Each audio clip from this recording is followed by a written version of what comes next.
स्वागत है दोस्तों आप लोगों का क्लास ऑक्साइड में। आज हम लोग पढ़ने वाले हैं सीबीएसई क्लास 9 से हिंदी ए चैप्टर 10 से वाक। तो दोस्तों आपको बता दूं वाक क्या होता है। वाक जिस तरह से आप देखोगे कि कबीर की जो रचनाएं होती है उसे दोहा कहा जाता है। रसखान के जो रचनाएं होती है उसे सवैये कहा जाता है। उसी तरह से ललित द्वारा रचित रचनाओं को वाक कहा जाता है। ललित जो है वह कश्मीर की कवियत्री है, बहुत महत्वपूर्ण स्थान रखती है साहित्य में। और जो ये वाक चैप्टर है वह जो है कश्मीरी भाषा में लिखा गया था और उसका अनुवाद किया गया है हिंदी में। तो चलिए उसी को हम लोग इस चैप्टर में पढ़ेंगे और देखेंगे कि किस तरह से ललित जो है अपनी रचनाओं के माध्यम से समाज को क्या संदेश देना चाहती है। तो आपको बता दूं कि ये जो रचनाएं हैं यह जो भक्ति पर लिखी गई है। तो यहाँ पे जो ललित है वह ईश्वर की भक्ति में लीन है और उसी में जो ईश्वर से क्या वार्तालाप कर रही है, क्या कहना चाहती है, उसी को दर्शाया गया है इस रचना के माध्यम से। तो चलिए हम लोग पढ़ते हैं। पहली पंक्ति यहाँ दी गई है, रस्सी कच्चे धागे की खींच रही मैं नाव, जाने कब सुन मेरी पुकार, करे देव भव सागर पार। तो यहाँ पहले जो शब्द दिया गया है रस्सी, कच्चे धागे की, और नाव, ये दो चीज बहुत ही जान लेना आप लोगों के लिए महत्वपूर्ण हो जाता है।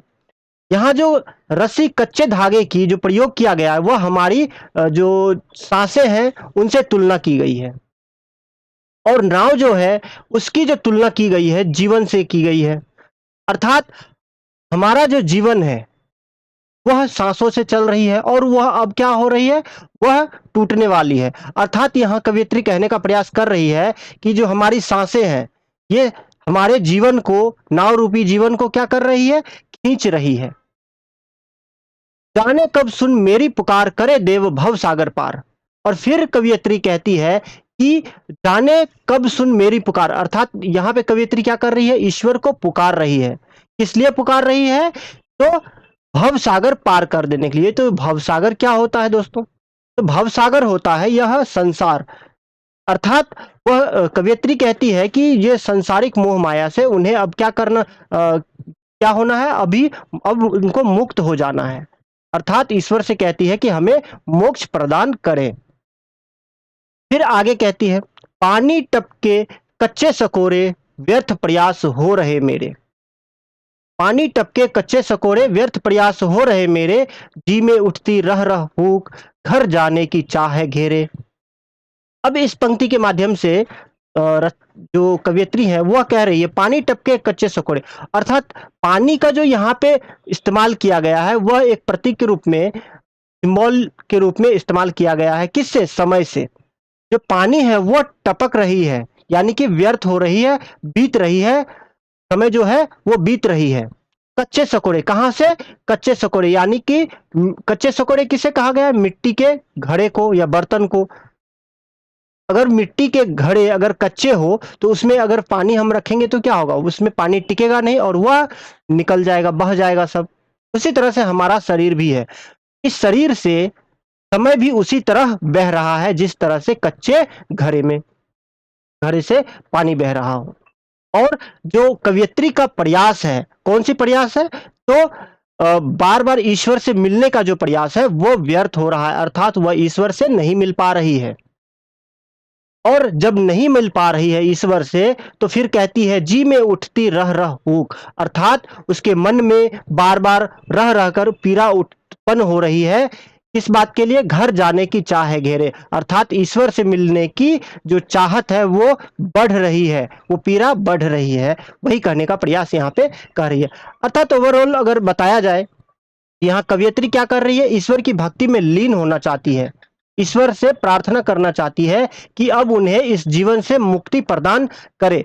लेकिन अब क्या हो रहा है, जब उनकी सांसें, अंतिम समय आ गया, मृत्यु नजदीक आ गई है, तो उन्हें लग रहा है कि उनके पास समय बहुत कम बचा है और इसीलिए उनके मन में बार बार रह करके क्या हो रही है, पीड़ा उत्पन्न हो रही है, घर जाने की बहुत जल्दबाजी है उन्हें। आई होप समझ में आया होगा। अगली पंक्ति में हम लोग चलते हैं। फिर अगली पंक्ति में कवियत्री यहां कह रही है, सॉरी, खा खाकर कुछ पाएगा नहीं, न खाकर बनेगा अहंकारी। खा खाकर कुछ पाएगा नहीं, अर्थात यहाँ पूछोगे कि सर यहाँ क्या खाने की बात कह रही है कवियत्री? तो खाने की बात यहाँ का जो प्रयोग किया गया है वह संसारिक भोगों से है, यानी कि संसार में रहकर हम जो ये भोग रहे हैं, संसार को जी रहे हैं, समय को जी रहे हैं, व्यतीत कर रहे हैं, उसकी बात की जा रही है। कह रही है कवित्री, खा खाकर कुछ पाएगा नहीं, अर्थात अगर इस संसार में रह करके हम सुख भोग करेंगे, सभी चीजों का हम लोग क्या करेंगे, उपयोग करेंगे। कभी इधर कोई आप लोग भी जैसे आजकल बहुत सारे बच्चे क्या करते हैं, गेम खेलने में समय व्यतीत कर रहे हैं, सुख भोग रहे हैं, सिर्फ उन्हें क्या चाहिए, सिर्फ सुख ही सुख चाहिए। तो वही कह रही है कि अगर खा खा करके यानी कि सिर्फ सुख भोग करते रहेंगे, सिर्फ जीवन में चाहेंगे कि सिर्फ हमारे साथ अच्छा ही अच्छा हो, तो ऐसे में हमारे पास कुछ हासिल होने वाला नहीं है, अर्थात हमारे पास कुछ ऐसा धार्मिक चीज नहीं मिलेगा, अच्छे कर्म नहीं मिलेंगे। फिर अगली पंक्ति में कहती है, ना खाकर बनेगा अहंकारी। और फिर अगली ही पंक्ति में कह रही कि ना खाकर बनेगा अहंकारी, अर्थात अगर हम इस संसार का सुख भोग ना करें, वैसे चीजें जो हमें सुख देता हो, जो हमें आराम देता हो, वो उन चीजों का उपयोग अगर हम ना करें, तो उससे हम लोग क्या बनेंगे, अहंकारी बन जाएंगे।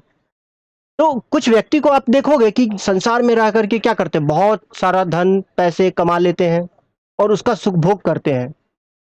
लेकिन कुछ व्यक्ति क्या होते हैं, पहाड़ पर चले जाते हैं, तपस्या में लीन हो जाते हैं, संसार को भूल जाते हैं।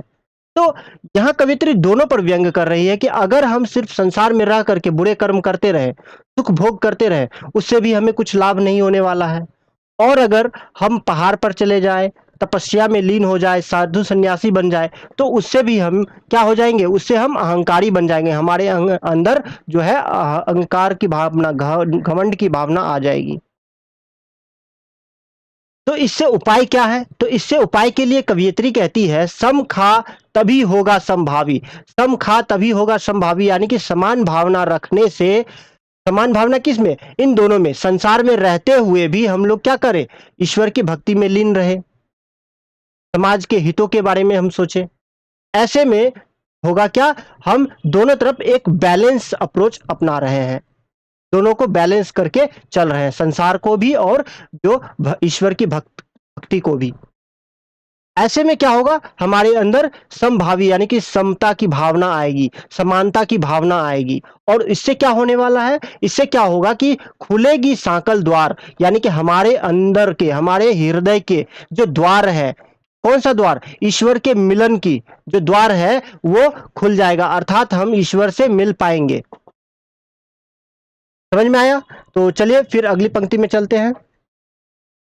फिर अगली पंक्ति में कवित्री कहती है, आई सीधी राह से गई न सीधी राह। अब ये सीधी राह क्या है, तो जब कोई व्यक्ति जन्म लेते हैं, वो उस वक्त जो है उसके अंदर कोई भी गलत भावनाएं नहीं होती है, कोई स्वार्थ नहीं होता है, निस्वार्थ होते हैं।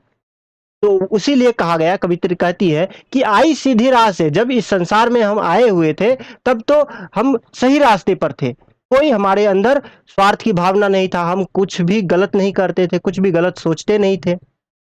लेकिन यह संसार में चलते हुए क्या हो गए, हम रास्ते भटक गए, गई न सीधी राह, रास्ते भटक गए। और फिर अगली पंक्ति में कहती है, सुषुम सेतु पर खड़ी थी बीत गए दिन आह। सुषुम सेतु, अब ये सुषुम क्या है, सुषुम सेतु का अर्थ है सुषुम्ना नारी, अर्थात दो नारियों का जो यहाँ पे परिचय दिया गया है, बात कही गई है। तो ये दो नारियां क्या, कौन सी है, तो दो नारियां आप लोगों ने भी सुना होगा, एक कौन सी, मोह और माया।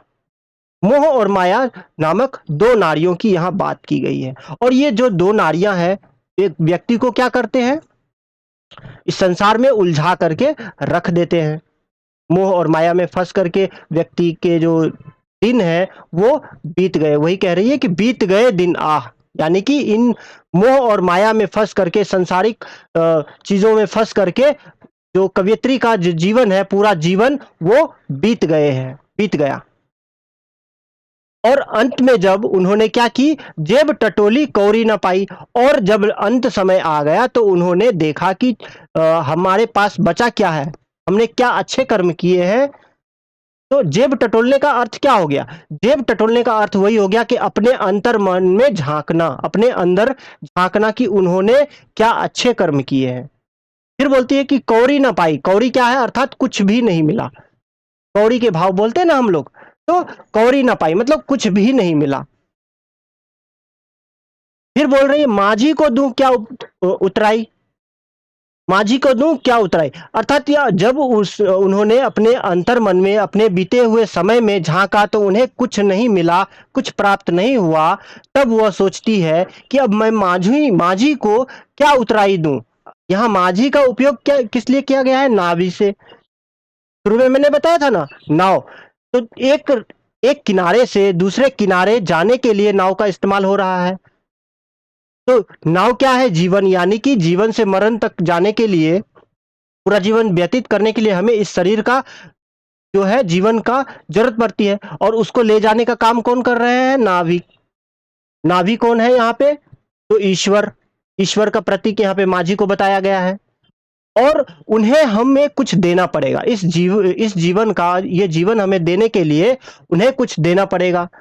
तो उन्हें अब क्या उतराई दिया जाए, यह कवियत्री जो है वो सोच रही है। तो समझ में आया है? फिर अगली पंक्ति में हम लोग चलते हैं।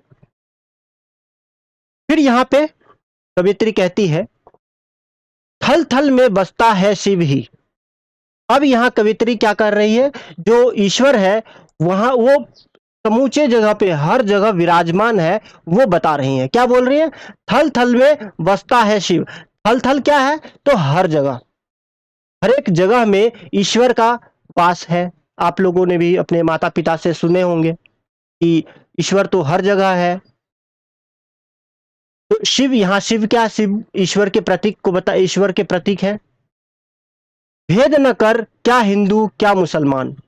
और अगर हर एक जगह पे, हर एक वस्तु में, हर एक इंसान के अंदर अगर ईश्वर का वास है, तो हम एक दूसरे से धार्मिक आधार पर भेदभाव क्यों करें? यह कवियत्री कह रही है। और फिर कहती है ज्ञानी है तो स्वयं को जान। अब ज्ञानी, ज्ञानी कौन है? वह व्यक्ति जो यह जानता है कि ईश्वर का विराजमान हर एक जगह है। तो ऐसे में अगर हर एक जगह है तो वह व्यक्ति क्या है? ज्ञानी है, क्योंकि वह ईश्वर के रूप को पहचानते हैं, अच्छे भले को पहचानते हैं। अगर वैसे व्यक्ति, अगर जो ज्ञानी है वो व्यक्ति स्वयं को भी पहचान लेंगे, तो स्वयं मतलब खुद को पहचानने की बात यहाँ पे की जा रही है। अगर जो व्यक्ति ज्ञानी है वही है साहिब से पहचान। जो व्यक्ति खुद को पहचान लेगा, ज्ञानी है, तो वो व्यक्ति क्या करेंगे? साहिब से पहचान, यानी कि साहिब को भी पहचान लेंगे। यहाँ साहिब का अर्थ क्या है? साहिब का अर्थ है ईश्वर, यानी कि वो व्यक्ति क्या करेंगे? ईश्वर को भी पहचान लेंगे, अवश्य पहचान लेंगे अगर वह ज्ञानी है तो, जिन्हें आत्मज्ञान है। तो आप लोगों को समझ में आया होगा। तो आपकी सुविधा के लिए तो नीचे व्याख्या और प्रसंग दी हुई है, जो आप लोग क्या कर सकते हैं? स्क्रीनशॉट ले करके देख सकते हैं और रख सकते हैं, आप नोट डाउन भी कर सकते हैं। तो ओवरऑल यही है जो कविता है, इसकी जो व्याख्या है आप लोगों को समझ में आई होगी। अगर समझ में नहीं आई होगी तो आप लोग कमेंट करके पूछ सकते हैं। तो मिलते हैं अगले वीडियो में, तब तक के लिए धन्यवाद।